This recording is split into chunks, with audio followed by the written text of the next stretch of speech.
guys, my name is Marissa and welcome back to my channel. In today's video, I'm going to be giving you a little bit of cleaning motivation and taking you through how I decluttered one of the areas of my house. Recently, my husband suggested that we should consider moving so that we would be forced to go through all of our belongings and decide what we need and what we don't need. I hope this motivates you to tackle those areas of your house that have gotten a little out of control.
Now that everything is out of the drawer, I've categorized it into things that I think that I want to keep.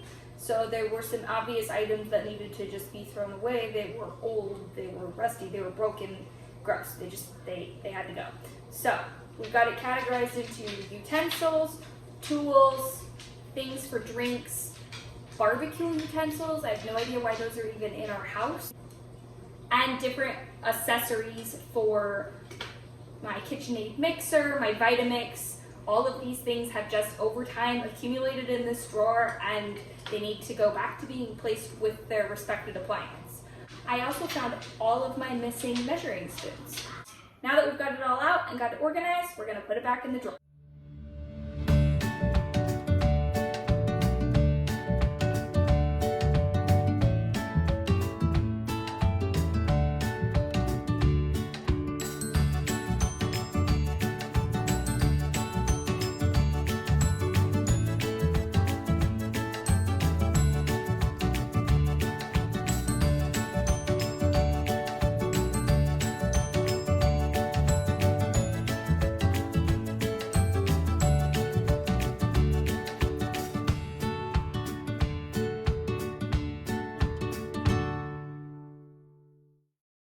Concludes our video for today. If this inspired you to declutter a space in your home, please tag me in your before and after pictures on Instagram at HomemakingwithMarissa. Bye!